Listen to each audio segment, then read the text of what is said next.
And we are back here on Open. Dakota's law is a uniquely comprehensive bill seeking to implement stronger and more proactive measures to address lead poisoning and exposure in all New York State children, whether they live in public or private housing. Here now to share a little bit more about it is Senator Gustavo Rivera, and we welcome him back to the show. And State Senator Rivera, good to have you. Pleasure to be here, sir. Good. Let's talk a little bit about Dakota's law. Lead is a problem in a lot of our communities, particularly in public housing. And I know you're introducing Dakota's law, dealing with this. Talk a little bit about that. So first of all, Dakota is the name of a daughter of a tenant leader in my district. Her name is Tisha Jones. She is the president of Bailey Houses Tenant Association, and she's been living in NYCHA for a long time. Her daughter, sadly, was poisoned by lead. And she actually sued NYCHA and was able to win against NYCHA. But more importantly, she came to our office and she said, I want to make sure that what happened to my daughter happens to no one else. And so she sat down with my staff, and over a couple of months, we worked on a very comprehensive piece of legislation, which we ultimately named Dakota's Law. It was introduced 2 months ago. Now, it does a bunch of things. It's a very comprehensive bill. First of all, it lowers the threshold at which it becomes an emergency. Currently, the standard that is set in the state is the 10 milliliters by, milligrams by deciliter. It's a technical term, but the point is that we actually went from 10 to 5. This bill would make it so that it's a lower threshold, and that raises the standard by being that way. It creates a hotline so that doctors can actually tell the state when there is a contamination. It provides a mechanism by which localities can get money either for testing or remediation. It does a whole bunch of things, and ultimately it was a direct product of Tisha's experience, and she's saying, I want to make sure this happens to no other child, whether they're in public housing or in private housing. Walk me through this with public housing for a minute, because we know the problems that we've had with NYCHA. How big of a lead problem do you ascertain is here in our borough? Well, I think certainly the problem has been consistent. The problem has been there for a while, and even though we have put some laws in place over the last decade to be able to deal with them, once we started discovering, right, that lead paint a couple of decades ago, when we started discovering that lead paint was ultimately poisonous to children, particularly small children that actually put it in their mouths, or sometimes it can actually leak into water and then people consume it. We've been doing all that we can to get rid of it, but there's still many, many buildings, not only in NYCHA, but certainly in private housing as well, that have lead paint on the wall. So we want to make sure that we can address all of that. It is a big problem when you have buildings as old as some of the NYCHA stock that we have, and I do not want to forget about private housing. Right. It is actually a problem everywhere, and ultimately what this bill seeks to do is to help us identify it earlier, identify it in a comprehensive manner, and ultimately make sure that we get rid of it completely. And we know the challenges with lead, because once a person is impacted with lead, there is no reversal. There is no reversal to it. Give me a little bit about the feedback that you've gotten from your colleagues since it's been introduced. It's actually funny that you mentioned it. My colleague Jamal Bailey, who's not only an excellent colleague, but he also has 2 daughters himself, 2 young daughters. When he saw there was coverage of it on the newspaper, and in the morning, he texted me immediately. He said, I want to get on that bill.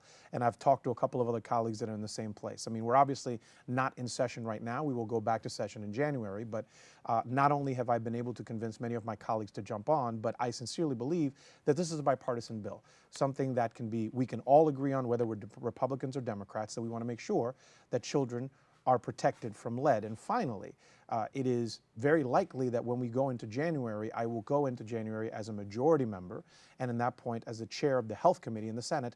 And funny enough, this is a bill that goes through the Health Committee in the Senate. So this is one of my priorities for next year. I believe it is a no-brainer and a nonpartisan bill that can actually pass regardless of who leads the Senate.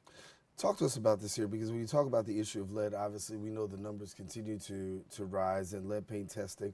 What can we do as a community for those people who are watching right now saying, listen, what can I do to improve? You're putting legislation forward. Yes. Somebody here is watching and say, listen, I want to get in on this lead thing. How can I do my part as a community resident to fight against lead? Well, I think one of the things that you can do is join organizations, local organizations that are organizing, that do tenant organizing, both in public housing and in and in private housing, to make sure that you can educate your neighbors about the possibility that this might be happening in their homes. Certainly make sure if you have young children, make sure that they are tested. There are current laws in the state, certainly not strong enough, which is the reason why I introduced Dakota's law, but there's state laws still to make sure that children get tested. I want to make sure that everyone who has a child that might potentially be impacted by this gets tested.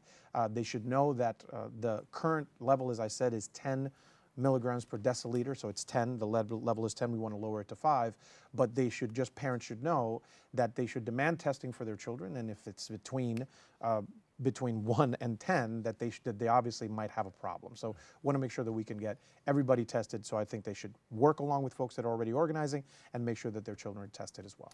Well, I got you here, give you an opportunity to share a little bit about your district. Obviously, this is the summertime, a little bit closer to home, not up in Albany.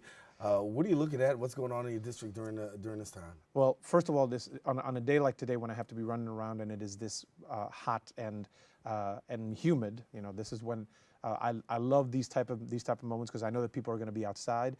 It is harder to wear a suit, which is why the guayabero is my preferred means of transportation, if you will. But it's actually a great time.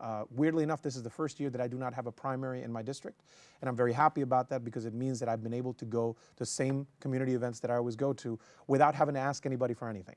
I am saying to them, I want to make sure that you know where my office is. Please come by and visit us. And so I've been going to community events, to block parties. I've helped organize a couple of them, family days, etc. We still have a couple of more days. I know today's the first day of school, and I wish all the parents and all the children that are going back to school a great first day of school and a great school year. But we still have a couple of more days. It is still hot enough outside to know that it's summer, and we still have a couple of more weekends to go. So I'm looking forward to going and talking to some of my constituents again without having to ask them for anything, which I love doing. Yeah, is that a good feeling for you? I mean, given Absolutely. the fact that you don't have to worry about a primary, I know a lot of your colleagues out there stumping the ground. Really? But yeah. There's folks with primaries, huh?